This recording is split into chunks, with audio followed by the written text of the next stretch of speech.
વિશેષ જે મારે આપવાનું હતું, જે મારે જે પ્રૂફ રજૂ કરવાના હતા એ મેં 15 મુદ્દા રજૂ કર્યા છે. એની ઉપર તપાસ થાય એવી મેં માંગણી કરી છે. અચ્છા નવનીતભાઈ, 3 કલાક સુધી મેરેથોન જે તમારું નિવેદન નોંધવામાં આવ્યું છે, કયા કયા પ્રકારના સવાલ તમને એસઆઈટી દ્વારા કરવામાં આવ્યા હતા? સવાલ તો તપાસનો વિષય છે. જાહેર કરવાથી તો તમને ખબર છે ને મને ખબર છે કે જાહેર કરવાથી આરોપીઓને ક્યાંય ને ક્યાંય છેડા કરવાનું મળે, એટલા માટે મુદ્દા જાહેર કરતો નથી.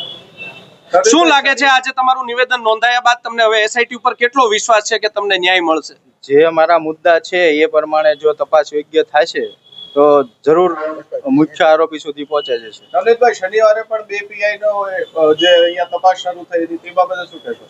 એ બાબત તો એ તપાસનો વિષય છે, એમાં તો મને કાંઈ ખ્યાલ નથી. જે કાંઈ એસઆઈટી વાળા એમની પૂછપરછ કરી અને જે કાંઈ કર્યું એ મને ખ્યાલ નથી. નવનીતભાઈ, એક કોલ રેકોર્ડિંગ પર વાયરલ થયું હતું જેમાં આરોપીઓ બદલાવાના આક્ષેપ થયા હતા. એ બાબતે તમે એસઆઈટી સમક્ષ ખુલાસાઓ કર્યા છે કે એ તો પૂછવામાં આવ્યું હતું કે ભાઈ આ કોઈ કહે છે કે ભાઈ એ મારો તપાસનો વિષય અમે જાહેર ન કરી શકીએ. તમે તમારી વાત ઉપર મક્કમ છો? હા, હું મારી વાત ઉપર મક્કમ છું. શરૂઆત એવું કહી રહ્યા છો કે જયરાજભાઈ આહિર દ્વારા હુમલો કરવામાં આવ્યો છે, તો તમે એવું ખુલીને શા માટે નથી કહી શકતા કે તમારી પાસે શું એવિડન્સ છે? ખુલ્લીને કરવા મેં તપાસમાં જે એ લોકોને પ્રોબ્લેમ પડે, જે આરોપીઓ છે પ્રૂફ સાથે કોઈ છેડા કરે એટલા માટે હું ખુલીને નથી કહેતો. તમે પ્રૂફ બધા આપ્યા છે? હા, પ્રૂફ આપ્યા છે. તમને વિશ્વાસ છે એસઆઈટી પૂરી તપાસ કરશે? હા, મને વિશ્વાસ છે, ભરોસો છે. આપ્યું છે કે ગ્રુપમાં કેટલા ગ્રુપ સાયન્ટિફિક પુરાવા આપ્યા છે? લેખિત આપ્યા છે. અન્ય માણસોના નામ પણ ખુલશે જે તપાસમાં. મેં જે જગ્યાએ અમુક જે કાંઈ રચના થયું આ તે થયું, મને મારા જાણ્યા મુજબ જે કાંઈ મારી પાસે પુરાવા હતા એ મેં આપ્યા છે. તમારી પાસે સમાધાન માટે પણ દબાણ આવી રહ્યું છે કે એવું કશું નથી? એવું કશું કરતા છે ને કે રાજકીય લેવલમાં મારે આજે સમાધાન નથી કરવાનું અને કાલે નથી કરવાનું, બરોબર? મારે મારો સમાજ સાથે છે, મારા આગેવાનો સાથે છે. જે મારા આગેવાનો દ્વારા એસઆઈટીની રચના થઈ છે એની તપાસ ચાલે છે.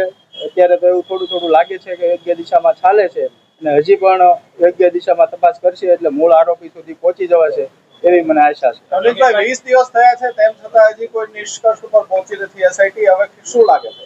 એ તો તપાસનો વિષય છે. એમાં ટેકનિકલ પુરાવા ભેગા કરવા માટે થોડો ટાઈમ લાગે છે. કે એફએસએલ માટે જે એના રિપોર્ટ માટે બધી વસ્તુ બધાના મોબાઈલો જાય ને જે એના લીધેથી આપણે થોડું લેટ થાય છે એવું કહેવામાં આવ્યું છે. નવનીતભાઈ, જે તે સમયે તમે એવું કીધું હતું પુરાવા નાશ કરવામાં આવ્યા છે, એવો મામલો પણ છે?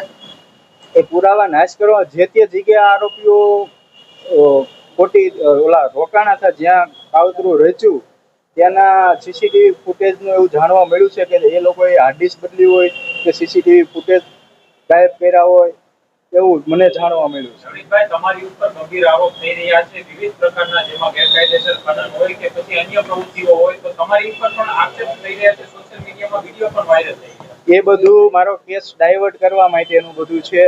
જે સામેવાળા છે કોઈના કોઈ કેસ ડાયવર્ટ કરવા માટે, મુદ્દો ભટકાવવા માટે આ બધું કરી રહ્યા છે. એટલે તમારા દીકરાને પણ એસઆઈટી છે તપાસ માટે?